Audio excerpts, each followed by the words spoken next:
नमस्कार स्टूडेंट्स, आज हम फ्रिक्शन की शीट सॉल्व करेंगे। इसके मॉड्यूल के क्वेश्चंस निकालेंगे। लॉज ऑफ मोशन के क्वेश्चन हमने लॉज ऑफ मोशन वाले एक पार्ट में कर लिए थे। फर्स्ट स्टेज के अंदर 35 क्वेश्चन एनएलएम के थे, 36 क्वेश्चन आपका फ्रिक्शन का स्टार्ट होता है। तो 36 क्वेश्चन से देखिए, 36 क्वेश्चन क्या कह रहा है। A force of 98 Newton is required to just start moving a body of mass 100 kg over ice. The coefficient of static friction is। देखिए, ये कोई 100 kg का ब्लॉक है।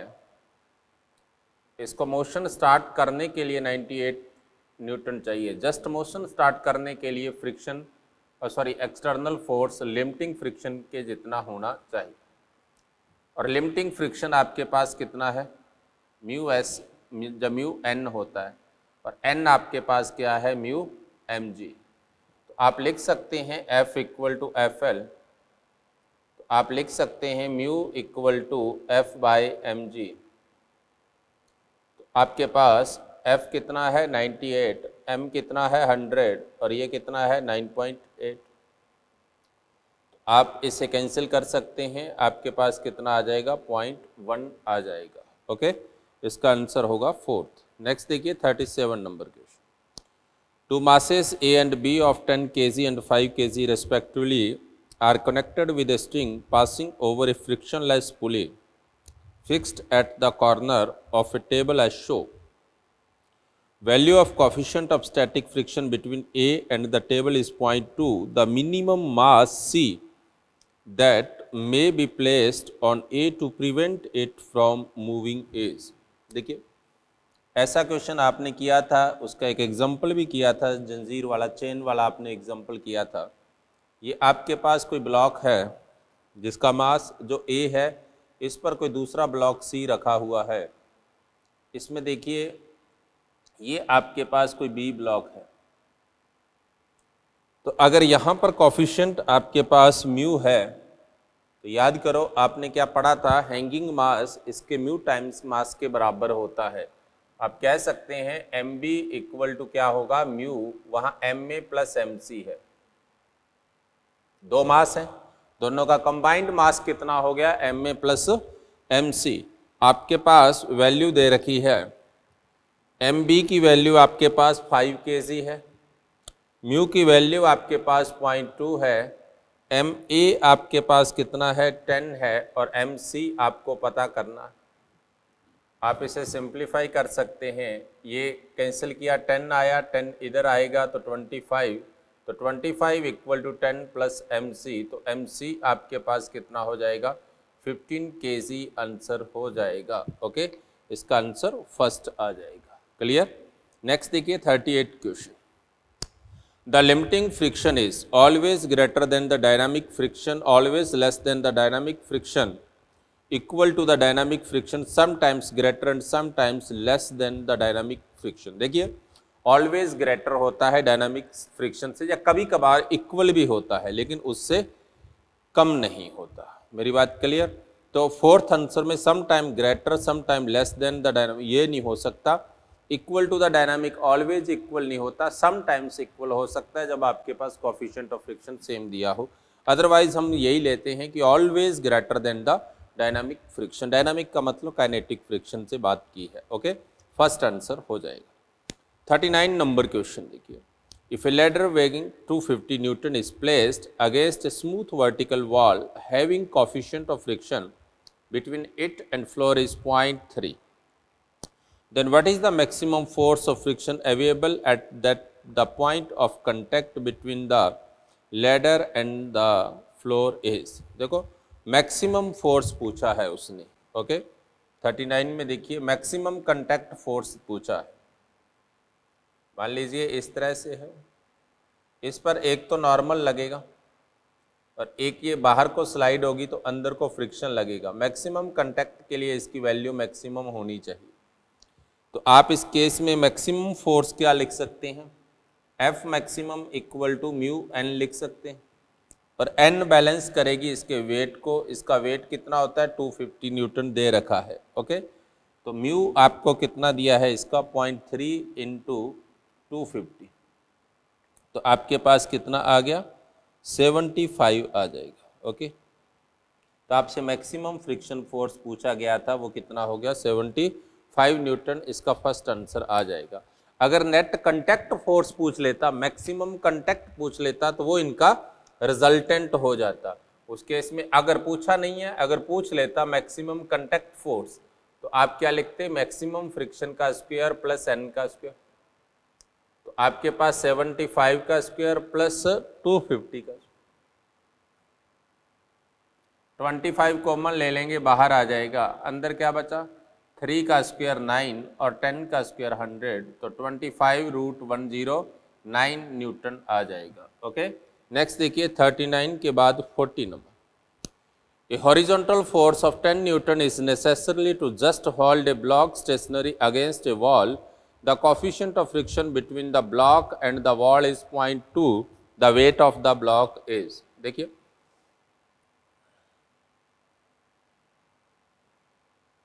ये आपके पास ब्लॉक है, वो कह रहा है कि इसको होल्ड करने के लिए 10 न्यूटन फोर्स रखा है, तो इधर को नॉर्मल लगेगी ना।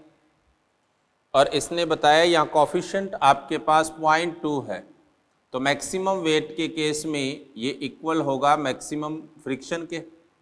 और स्टैटिक फ्रिक्शन की मैक्सिमम वैल्यू क्या होगी, लिमिटिंग होगी। तो आप लिख सकते हैं वेट, मैक्सिमम वेट तब होगा जब ये फ्रिक्शन मैक्सिमम होगा, और होगा भी स्टैटिक, क्योंकि उसे रेस्ट में रखे हुए हैं। ओके, रेस्ट में रखने के लिए मैक्सिमम फ्रिक्शन लिमिटिंग के बराबर होगा, तो weight will be balance to limiting ना। और लिमिटिंग क्या होगा म्यू एन, और आप कह सकते हैं एन इस अप्लाइड फोर्स के इक्वल है, मतलब 10 न्यूटन है, और म्यू आपके पास 0.2 इंटू 10 मतलब 2 न्यूटन आ जाएगा। क्लियर, तो वेट इसका कितना होना चाहिए आपके पास 2 न्यूटन वेट होगा। ये आपके पास स्टैटिक फ्रिक्शन के क्वेश्चंस थे, राइट। नेक्स्ट देखिए काइनेटिक फ्रिक्शन का 41 नंबर क्वेश्चन देखिए। 41 नंबर क्वेश्चन देखिए। The maximum speed that can be achieved without skidding by a car on a circular unbanked road of radius r, coefficient of static friction mu is। देखिए actually में ये question हम कह सकते हैं circular का है, फिर भी हम आपको एक्सप्लेन करते हैं इसको। देखिए इनक्लाइन प्लेन वाला है ये, इस तरह से कोई पाथ है, इस पर वो कह रहा है स्किड होने के लिए कोई कार है, वो इस तरह से मोशन कर रही है। बैंक्ड रोड है, उठी हुई रोड है। ओके, सॉरी अनबैंक्ड रोड है। ओके ओके ओके, अनबैंक्ड मतलब कोई ऐसी रोड है,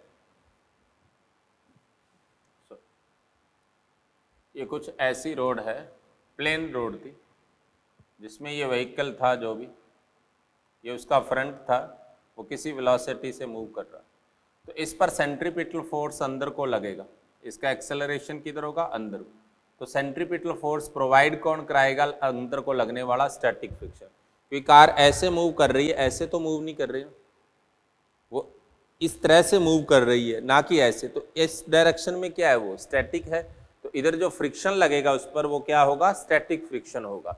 और स्टैटिक फ्रिक्शन होगा तो उस केस में आप कह सकते हैं जो एक्सेलरेशन है वो कौन प्रोवाइड कराएगा, स्टैटिक फ्रिक्शन। तो M A C equal to क्या होगा एफ एस, या M V square by R is equal to F S. लेकिन यहां पर आप कह सकते हैं लिमिटिंग फ्रिक्शन क्या होगा, म्यू एम जी होगा। वेट नीचे को एम जी लगे, ये प्लेन पर जा रही है, वेट नीचे को लग रहा है, नॉर्मल अपवर्ड लग रहा है, तो लिमिटिंग क्या हो गया म्यू एम जी। आपको पता है limiting friction always greater than or equal to होता है स्टैटिक फ्रिक्शन, तो आप लिख सकते हैं M V square by R is less than or equal to mu M G. तो आप कह सकते हैं V square V equal to क्या हो गया रूट आर जी। तो v की वैल्यू इसके इक्वल होनी चाहिए या इससे कम होनी चाहिए, तो मैक्सिमम सेफ स्पीड क्या हो जाएगी इसकी, v मैक्सिमम इक्वल टू क्या होगा म्यू आर जी हो जाएगा। ओके, तो उसकी मैक्सिमम सेफ स्पीड जो आपके पास है वो क्या होगी, mu root mu R G होगी। इसका आंसर क्या आ जाएगा आपके पास, फोर्थ आंसर आ जाएगा। ओके, नेक्स्ट क्वेश्चन देखिए 42। हाँ जी, 42 नंबर क्वेश्चन में देखिए आपको दिया है कि a body of 10 kg, a body of 10 kg is acted by a force of 129.4 Newton. If g equal to 9.8 meter per second square, the acceleration of block is 10 meter per second square, then the coefficient of kinetic friction is. देखिए आपको किसी plane पर ही body दी है, इस body पर जिसका मास 10 kg है, forward force दिया है आपको F इक्वल टू 129.4 न्यूटन। इस पर पीछे को एक फ्रिक्शन दे दिया है और वो काइनेटिक फ्रिक्शन है, तो उस केस में इसका एक्सेलरेशन a है। तो आप कह सकते हैं 10a is equal to F minus F K ना। उसने एक्सेलरेशन आपको दे रखा है, आपको एफ के पता करना है, तो एफ के क्या हो गया 129 माइनस 4 माइनस 10a मतलब 100, तो 29.4। इसको आप लिख सकते हैं म्यू के एम जी इक्वल टू 29.4, तो म्यू के कितना हो गया 29.4 बाई 10 इंटू 9.8। ओके, इसको आप कैंसल आउट करेंगे, ये 3 से कैंसिल हो गया, तो 3/10 इक्वल टू क्या आ गया 0.3 आंसर आ जाएगा। इसका आंसर 42 का थर्ड हो जाएगा।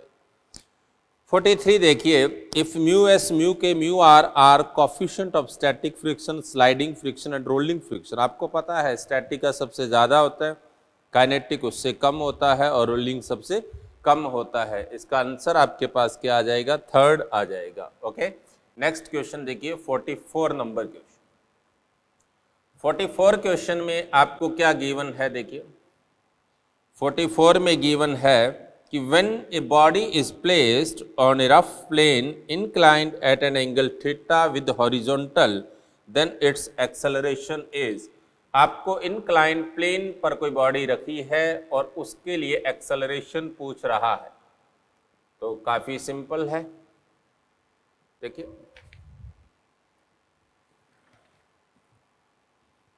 आपको क्या दिया है 44 में, 44 में दिया है एक इनक्लाइंड प्लेन था, इस पर कोई ब्लॉक रखा हुआ है, इसका नीचे को वेट क्या हो गया mg। आप इस डायरेक्शन में लिख सकते हैं, ये क्या है नॉर्मल, ये थीटा है, तो ये आपके पास क्या है mg cos थीटा, और ये आपके पास क्या है mg, और इस पर ही पीछे को फ्रिक्शन है, और वो फ्रिक्शन क्या है F। अब देखिए कॉफिशिएंट आपको दे रखा है, यहाँ पर नहीं दिया तो आप ले लीजिए म्यू कॉफिशिएंट, डेफिनेटली म्यू ही होगा। ये नीचे की ओर एक्सेलरेट होगी, तो आप लिख सकते हैं M A equal to M G sine theta minus mu M G cos theta. M M आपके पास कैंसिल हो गया, तो A equal to G sine theta minus mu cos theta, ये आपके पास एक्सेलरेशन हो जाएगा। ओके, नेक्स्ट देखिए 44 के बाद 45। A given object takes n times as much time to slide down a 45-degree rough incline as it takes to slide down a perfectly smooth 45 incline. The coefficient of kinetic friction between the object and the incline is given as। देखो उसने आपको दो अलग अलग case दिए हैं, एक आपके पास रफ इंक्लाइन प्लेन है, ये आपके पास रफ है, और दूसरा आपके पास क्या है smooth.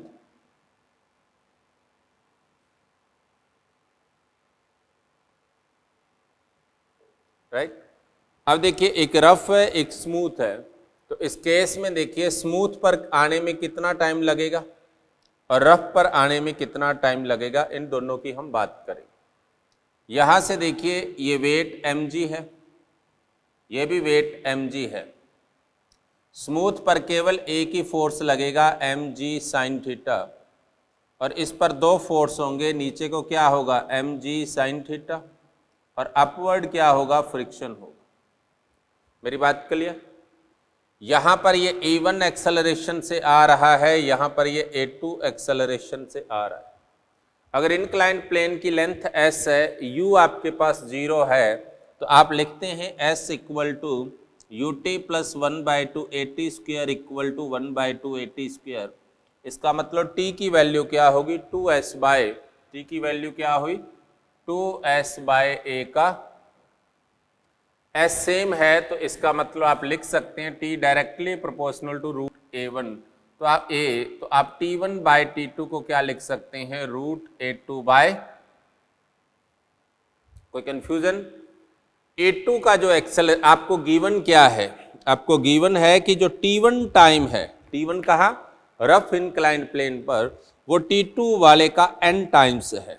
A given object takes n times as much time to slide down a 45 degree rough inclined as it takes to slide down a perfectly smooth inclined plane 45 degree का ही हो।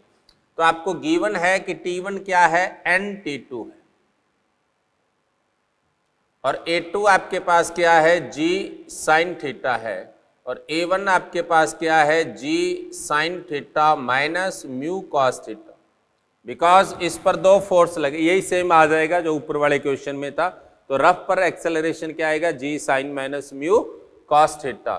तो आपके पास ये कैंसिल हो गया, आप इसका स्क्वायर करोगे n square equal to sine theta by sine minus mu cos theta. आप इसको इधर ले आएंगे तो n square sine theta minus n square mu cos theta equal to sine theta. इसको इधर लाएंगे तो n square minus 1 sine theta equal to n square mu cos theta. तो आपके पास म्यू कितना आ गया n square minus 1 by n square sine by cos क्या हो गया, आपके पास म्यू इक्वल टू क्या हो गया 1 minus 1 by n square tan theta, theta कितना है 45 डिग्री। तो mu equal to 1 minus 1 by n square आपके पास रिजल्ट आ जाएगा। ओके, नेक्स्ट देखिए 46 number question. Starting from rest, a body slide down a 45 degree inclined plane in the presence of friction in twice the time it takes to slide down the same distance in the absence of friction. The coefficient of friction, same concept है, same question है, बस इसमें n की value दे दी है, n की value 2 दी है। तो mu equal to क्या हो गया 45 46 एक जैसे हैं। ओके, 1 माइनस 1 बाय 4 मतलब 3 बाय 4 मतलब 0.75। ओके, 46 के बाद 47 देखिए।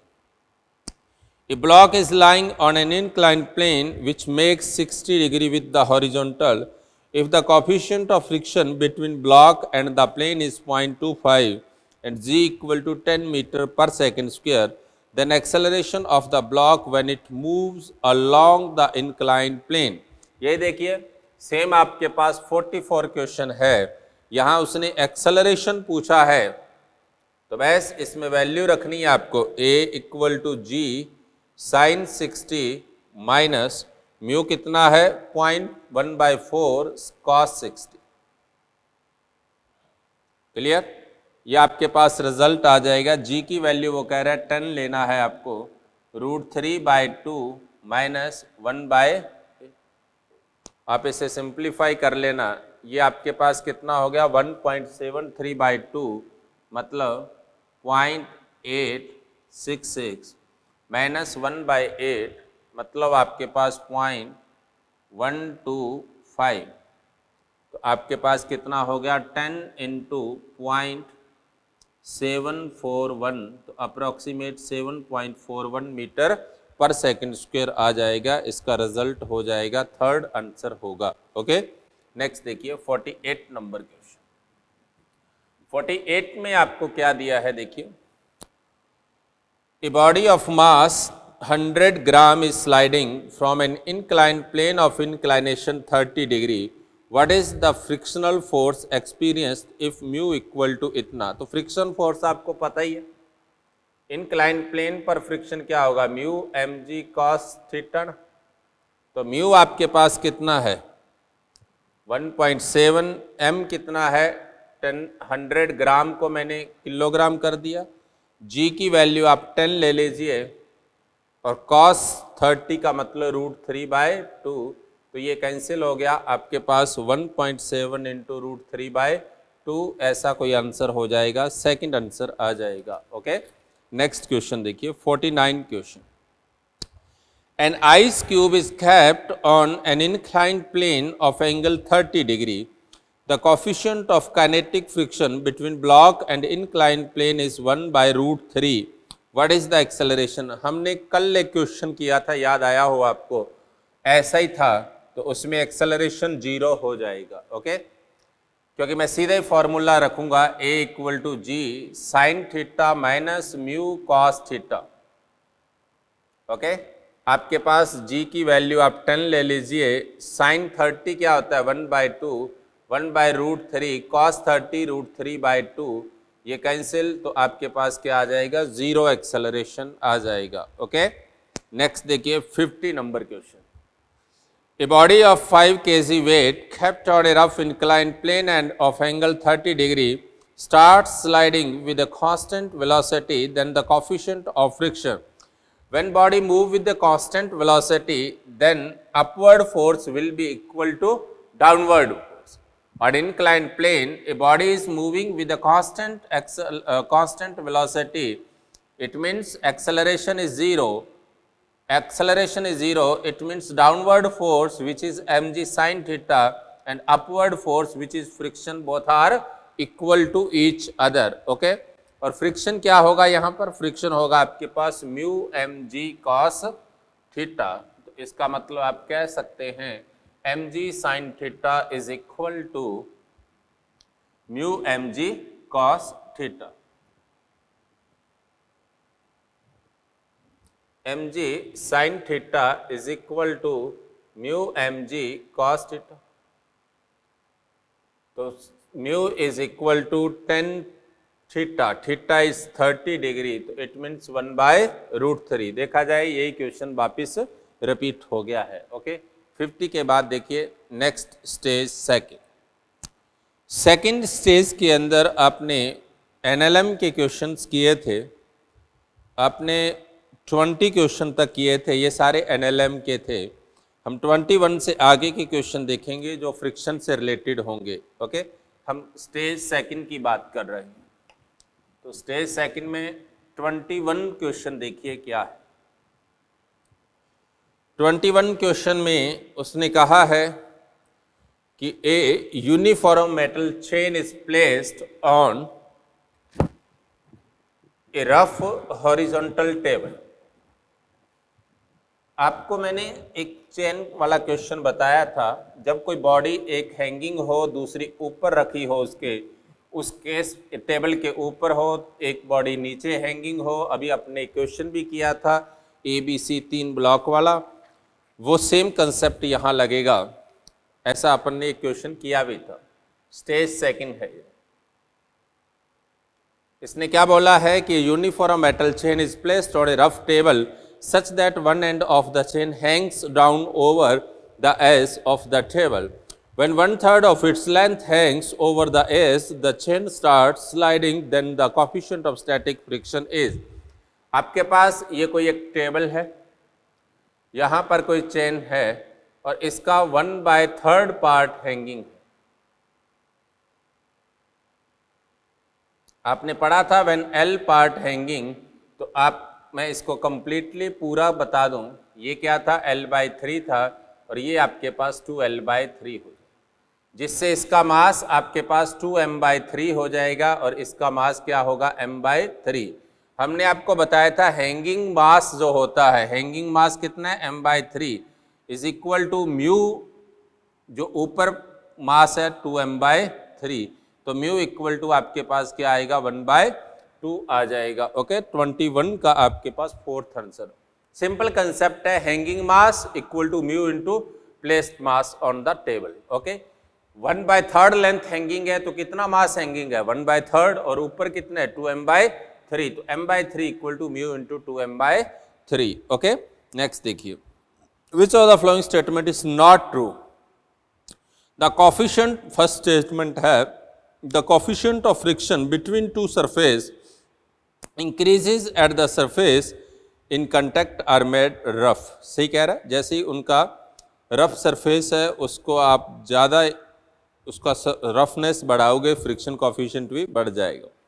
The friction of the force of friction acts in the direction opposite to the applied force. ये भी सही हो सकता है अप्लाइड, लेकिन ऑलवेज नहीं होगा, right. Rolling friction is greater than sliding, ये कभी भी नहीं होगा, ये बिल्कुल रॉन्ग है। The coefficient of friction between would and would is less then 1, सही कह रहे हैं। दो काफ़ी स्मूथ बॉडी हो, दो स्मूथ जैसे ग्लास और ग्लास, वहाँ म्यू की वैल्यू ग्रेटर देन 1 हो जाता है, ओके। नेक्स्ट देखिए 23, थर्ड आंसर आएगा इसका। 23 देखिए the coefficient of static friction mu S between the block A of mass 2 kg and table as shown in figure is 0.2.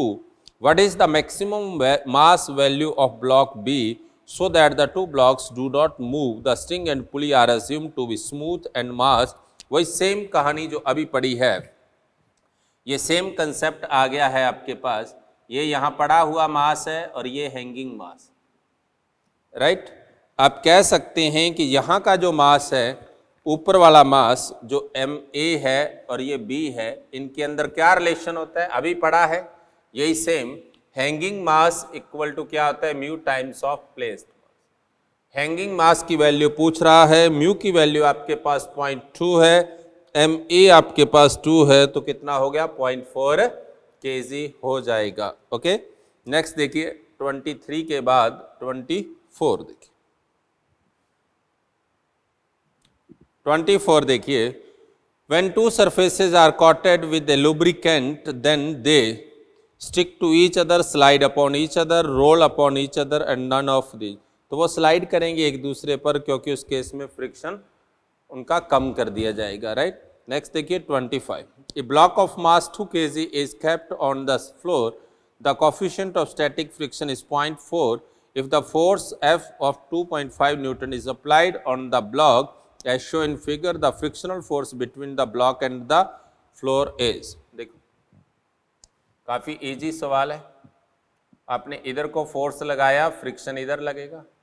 इसकी लिमिटिंग वैल्यू देख लीजिए क्या होगी, म्यू एन होगी।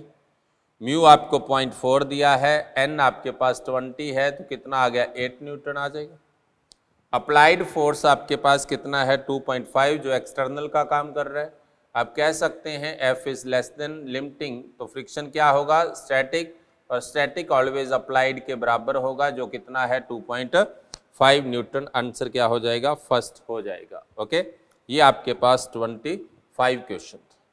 नेक्स्ट देखिए 26 adjoining figure show the two blocks A and B pushed against wall with the force F. The wall is smooth but the surface in contact with A and B are rough. Which of the following is true for the system of blocks to be at rest against the wall? देखो ये surface आपके पास smooth है, कौन सा between A and wall, और between B and A rough है। जब आप F फोर्स अप्लाई करोगे यहाँ तो फ्रिक्शन लगेगा, यहाँ फ्रिक्शन इस ब्लॉक पर क्या लगेगा ऊपर को, और इस पर क्या लगेगा नीचे को। यहाँ पर नीचे को mg लगेगा, लेकिन इसे रोकने के लिए कोई फोर्स ऊपर नहीं है। क्यों नहीं है? क्योंकि ये स्मूथ वॉल है, ओके। तो इसका मतलब यहाँ जब फोर्स ही नहीं है तो ये मूव कर जाएगा। System can not be in equilibrium, system कभी भी इक्विलिब्रियम में नहीं रह पाएगा, ओके। नेक्स्ट क्वेश्चन देखिए 27 A force of 20 Newton is applied on a body of mass 5 kg resting on a horizontal plane. The body gains a kinetic energy of 10 joule after it moves a distance 2 meter. The frictional force is। देखिए किसी body पर आपने 20 Newton force apply किया और वो कह रहा है कि 5 मीटर डिस्टेंस चलने पर इसकी काइनेटिक एनर्जी 10 जूल हो जाती।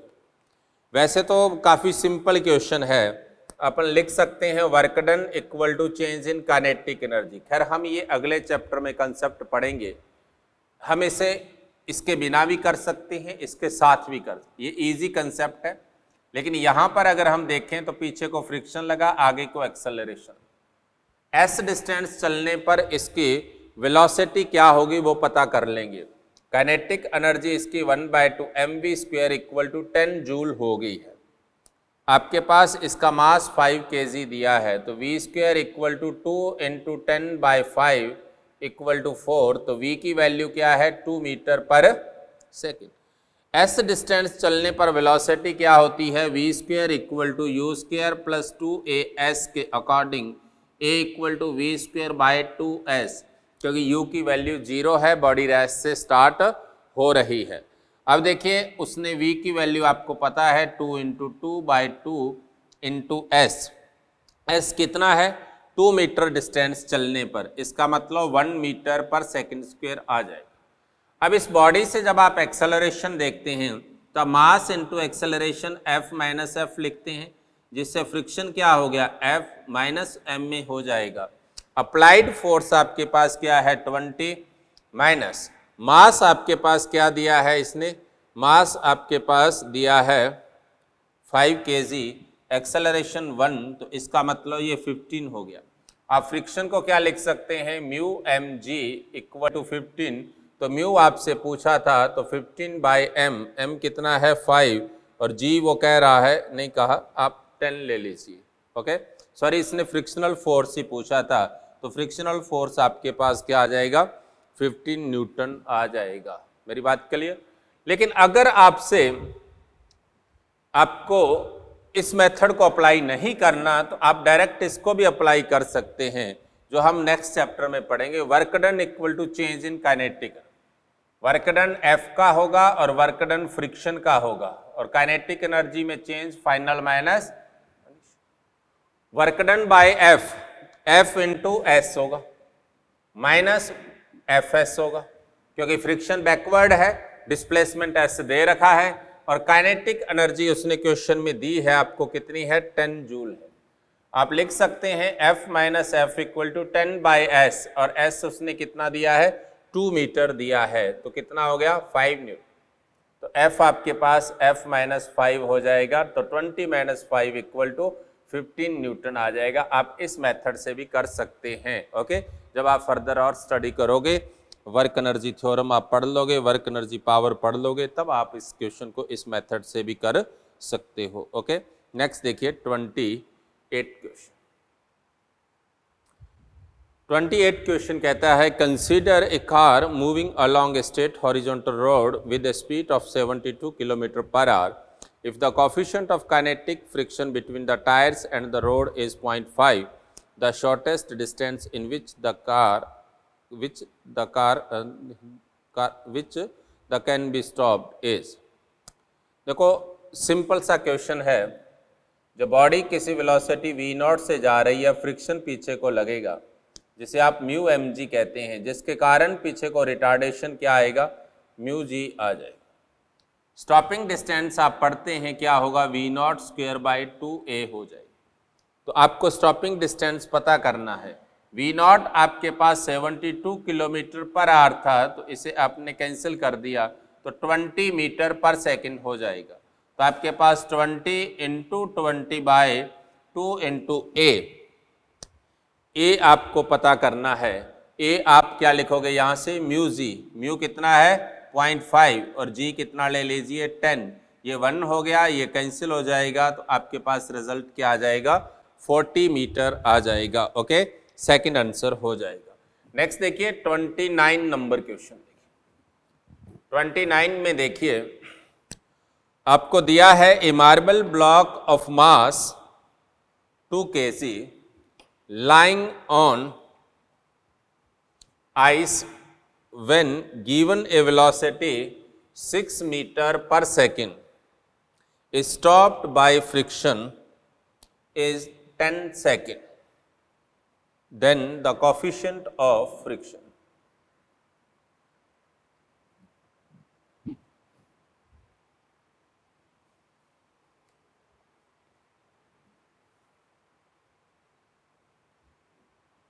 देखो 6 मीटर पर सेकंड से जा रहा है, 10 सेकंड में रोक लिया जाता है, तो आप एक्सेलरेशन निकाल लीजिए, क्या होगा v equal to u minus 80 equal to 0, तो a equal to u by t हो जाएगी। u आपके पास दिया है 6 और बाय 10,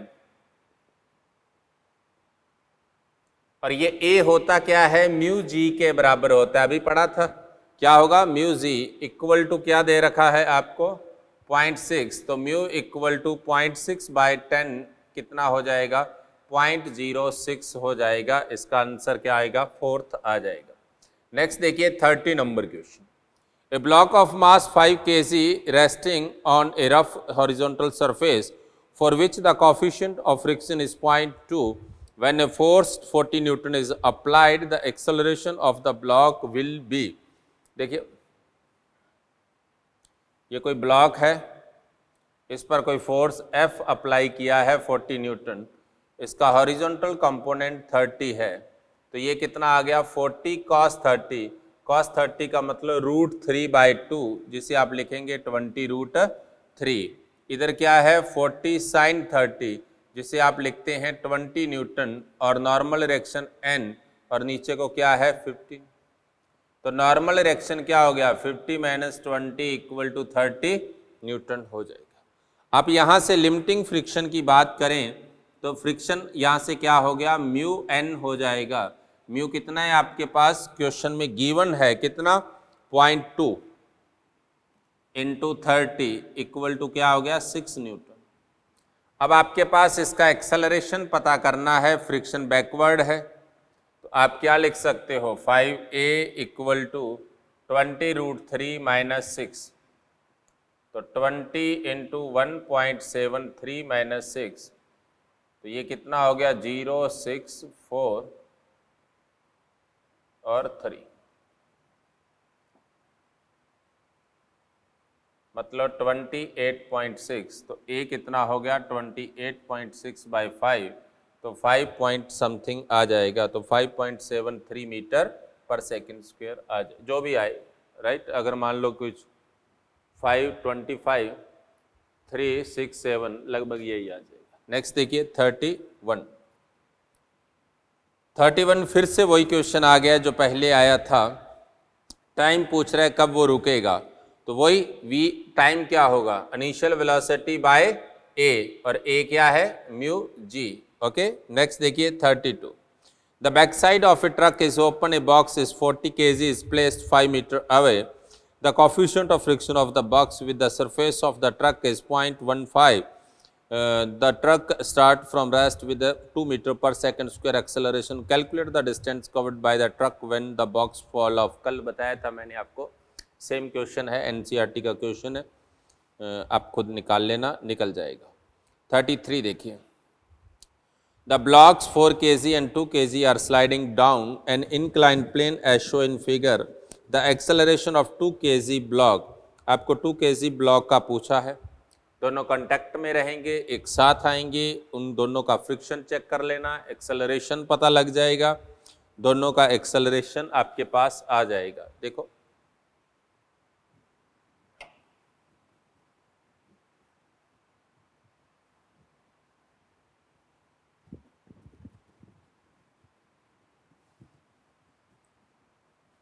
हाँ, आपके पास यहाँ पर इंक्लाइंड प्लेन दिया हुआ है, और इस इंक्लाइंड प्लेन पर आपसे 2 ब्लॉक दिए हैं, एक यहाँ कंटैक्ट फोर्स लगेगा, एक इसका फ्रिक्शन F1 लगेगा, एक इसका F2 लगेगा, दोनों का नीचे को वेट लगेगा, राइट। तो आपके पास पहले वाले का फ्रिक्शन क्या होगा, F1 इक्वल टू क्या होगा mg, म्यू कितना है 0.2, mg, m कितना है 4.98, क्योंकि g की वैल्यू उसने दे रखी है, इंटू cos 30, और दूसरे वाले का क्या है 0.2, सॉरी ये पहले वाले का 0.3 था, 0.2 इंटू 2 इंटू 9.8 cos 30, तो नेट फ्रिक्शन कितना हो गया आपके पास, दोनों का सम करेंगे तो 2 इंटू 9.8 cos 30 कॉमन लेंगे, अंदर क्या बचा 0.6 माइनस 0.2 बच जाएगी। ये 2 इससे कैंसिल होगा, तो ये 2 इंटू 9.8 √3/2 इंटू 0.4, ये आपके पास कैंसिल, कुछ ऐसा आ जाएगा एफ नेट। और आगे को लगने वाला एक्सटर्नल फोर्स क्या है, m1 प्लस m2 जी साइन थीटा है। एक का m1 जी साइन थीटा, दूसरे का m2 जी साइन थीटा। तो आपके पास क्या हो गया, ये F external equal to 2 + 4 into 9.8 into 1/2, तो ये आपके पास 3 से हो गया 3 इंटू 9.8। अब एक्सेलरेशन पूछा है तो F net minus friction net by mass होगा, क्योंकि आगे को दोनों के नेट फोर्स लगेंगे वेट, पीछे को दोनों के फ्रिक्शन, ये कंटैक्ट फोर्स एक दूसरे को कैंसिल कर देगा। तो यहाँ से नेट फोर्स देखिए आपके पास क्या है, एफ नेट कितना है, एफ एक्सटर्नल ये है जो कितना था आपके पास अभी पड़ा है 3 इंटू 9.8 माइनस वो कितना था 9.8 √3 इंटू 0.4 बाय कितना है टोटल मास 6 हो जाए। आपके पास जब कॉमन आएगा तो कॉमन ले लीजिए, 9.8 3 माइनस 1.73 इंटू 0.4/6। ओके, इसको आप सिंप्लीफाई कर लेना, लगभग आपके पास आंसर आ जाएगा। ये देखिए, इसको देखिए 9.8 3 माइनस 2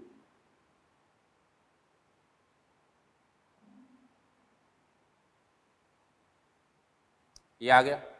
इसे आप सिंप्लीफाई करेंगे 9.8 into 1.308/6।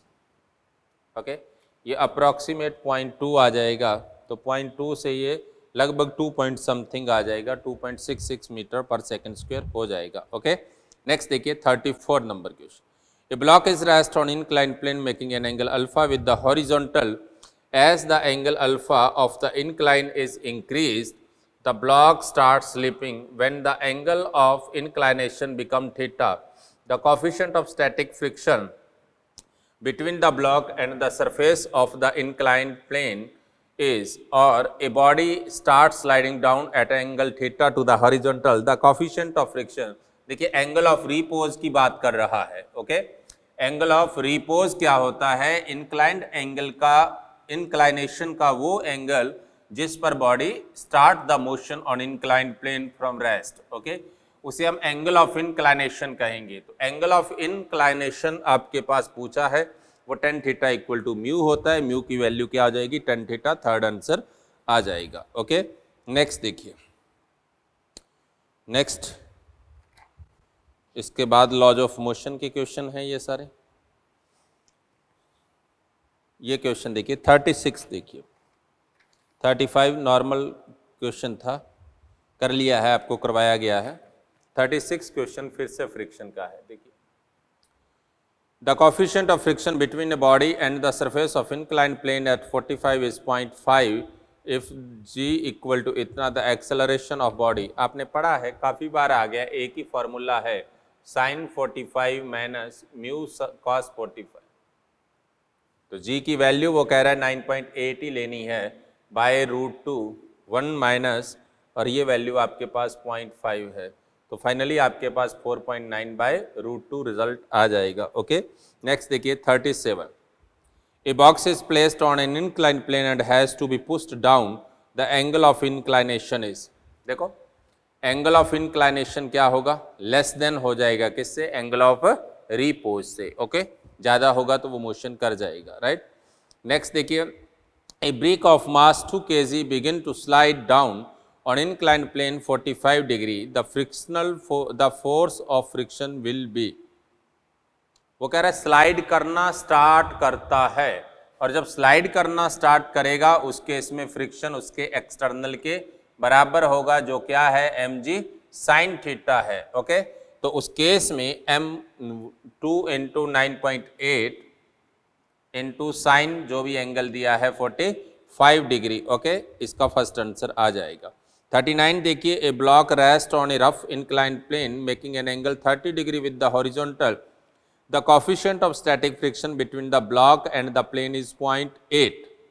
If the frictional force on the block is 10 Newton, the mass of the block is, देखो इंक्लाइंड प्लेन पर दे रखा है, फ्रिक्शनल फोर्स उसने यहाँ 10 न्यूटन दिया है और उसने कॉफिशिएंट आपके पास 0.8 दिया है और रफ इंक्लाइंड प्लेन पर वो रेस्ट में है। देखिए 39। इंक्लाइंड प्लेन पर लिमिटिंग फ्रिक्शन क्या होता है? Mu M G cos theta होता है, राइट। आपको म्यू गिवन है, कितना है? 0.8। एम जी आपको नहीं पता और कॉस थीटा आपको 30 डिग्री दिया है, √3/2। और एक्सटर्नल फोर्स आपको कितना दिया है? M G sine theta.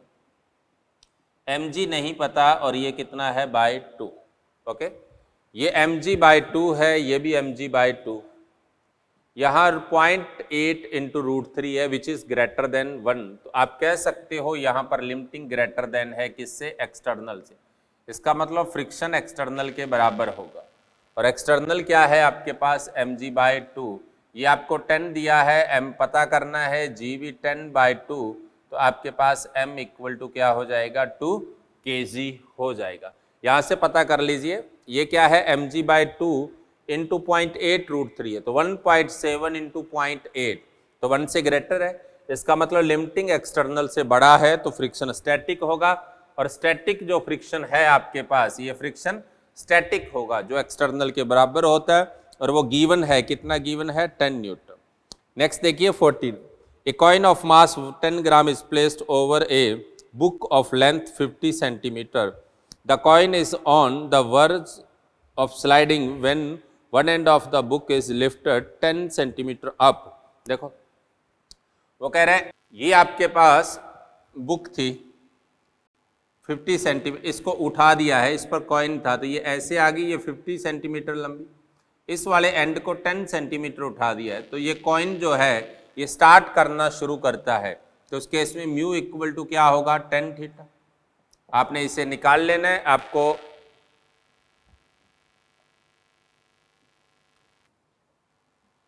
आपको इसमें ये हाइपोटेन्यूस दे रखा है, परपेंडिकुलर दिया है, बेस निकाल लेना, आपके पास म्यू की वैल्यू आ जाएगी। ओके, नेक्स्ट देखिए, a block of mass 200 kg is being pulled up by man on an inclined plane at an angle of 45 degree as show. The coefficient of static friction is 0.5। Each man can only apply a maximum force 500 newton. Calculate the number of man required for the block to just start moving up. देखिए इसे ऊपर को move कराने के लिए कितने man की जरूरत पड़ेगी? अगर मैं इस ब्लॉक पर नेट फोर्स देखूं तो नेट फोर्स क्या है आपके पास? ये आपके पास एक इंक्लाइंड प्लेन है,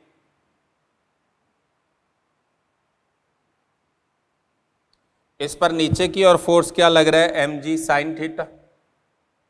और नीचे को ही इस पर फ्रिक्शन लगेगा क्योंकि आप इसे ऊपर को पुल कर रहे हैं। तो आपके पास T जो है वो इक्वल होगा mg sine theta plus f, मतलब म्यू mg कॉस थीटा। ये भी 1/√2, ये भी 1/√2 और ये आपके पास 0.5 है। और m की वैल्यू आपको गिवन है कितनी? 200 kg इंटू 10/√2 1 + 0.5। तो ये आपके पास कितना हो गया? 200 इंटू 15/√2 और ये इक्वल होगा n इंटू एक मैन का फोर्स। एक मैन का फोर्स कितना है? 500। ये आपके पास कैंसिल हो गया, तो आपके पास n इक्वल टू क्या आ गया? 6/√2 आ जाएगा। इसको आप 3√2 भी लिख सकते हैं, 3 इंटू 1.414। तो 4.2 कोई आदमी नहीं होगा तो 5 मैन हो जाएंगे। इसका आंसर थर्ड आ जाएगा। ओके, नेक्स्ट देखिए, इसके अंदर 58 क्वेश्चन, बाकी सारे लॉज ऑफ मोशन के हैं, आप कर चुके हो। 58 नंबर क्वेश्चन देखिए, the maximum acceleration of the train in which a box lying on the floor will remain stationery given that coefficient of static friction between the box and the train floor is 1.5।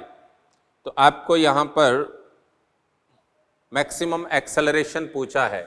मान लो ये train है, इसका acceleration a है, तो इस पर रखी body का इधर को एक्सेलरेशन फोर्स क्या हो गया, शूडो फोर्स m में, इधर को लगने वाला मैक्सिमम फ्रिक्शन जो क्या हो गया, लिमिटिंग। ये दोनों बैलेंस करेंगे तो m में इक्वल टू लिमिटिंग, और इस लिमिटिंग को क्या लिखेंगे, म्यू एम जी। तो इसका मतलब a की मैक्सिमम वैल्यू क्या होनी चाहिए, म्यू जी होनी चाहिए। क्लियर ना, क्योंकि ट्रेन इधर जाएगी, इसके कारण शूडो बैकवर्ड लगेगा, इसको रोकने के लिए फ्रिक्शन लगेगा। इसकी मैक्सिमम वैल्यू के लिए फ्रिक्शन भी मैक्सिमम होना चाहिए। स्टेशनरी में मैक्सिमम फ्रिक्शन क्या होगा, लिमिटिंग होगा। लिमिटिंग म्यू एन होता है, एन क्या है आपके पास, एम जी है। इसका मतलब आप लिख सकते हैं एम में equal to mu M G, और म्यू की वैल्यू क्वेश्चन में गिवन है, कितनी है, 0.15 इंटू 10, तो आपके पास रिजल्ट क्या आ जाएगा, 1.5 मीटर पर सेकेंड स्क्वायर आ जाएगा। ओके, नेक्स्ट क्वेश्चन देखिए 59 नंबर क्वेश्चन। 59 में देखिए,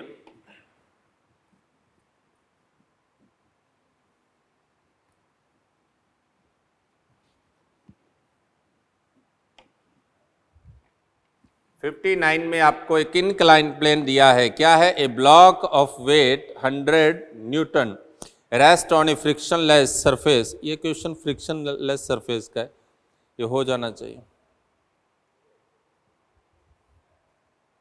ये तो फ्रिक्शनलेस है, नॉर्मली उसमें आपका लॉज ऑफ मोशन क्या है, उधर वाले का वेट इधर वाले की mg साइन थीटा के बराबर होगा, निकाल लेना, निकल जाएगा। ये सिंपल NLM का क्वेश्चन। नेक्स्ट देखिए थर्ड स्टेज के अंदर क्वेश्चन नंबर 11 देखिए। थर्ड स्टेज में 11 नंबर क्वेश्चन देखिए।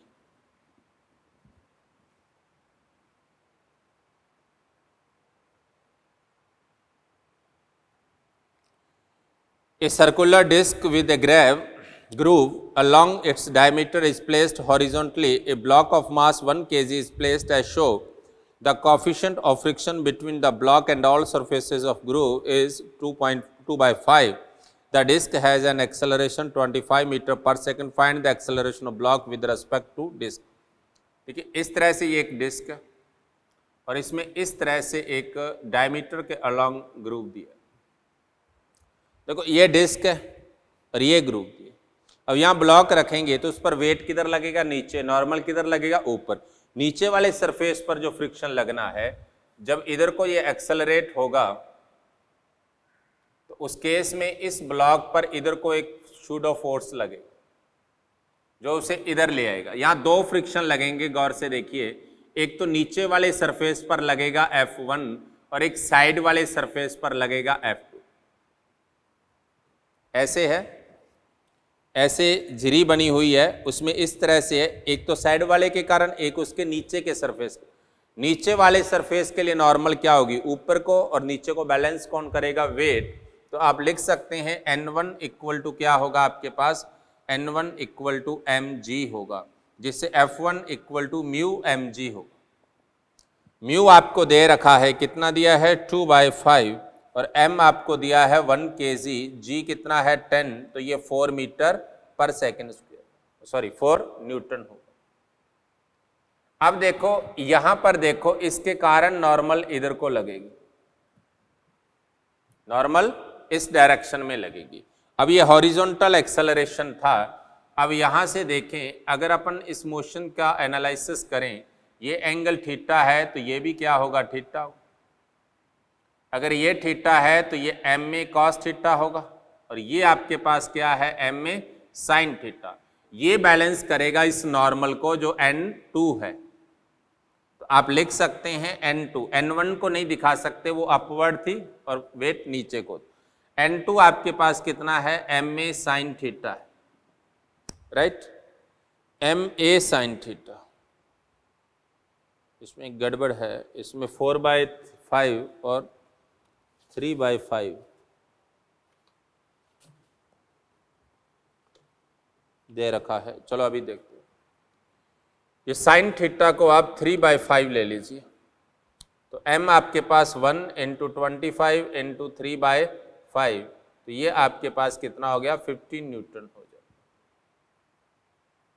ओके, आपके पास सेकेंड फ्रिक्शन क्या हो गया, म्यू N2 तो म्यू आपके पास कितना है 2/5 इंटू 15 इक्वल टू कितना हो गया 6 न्यूटन। कोई कंफ्यूजन?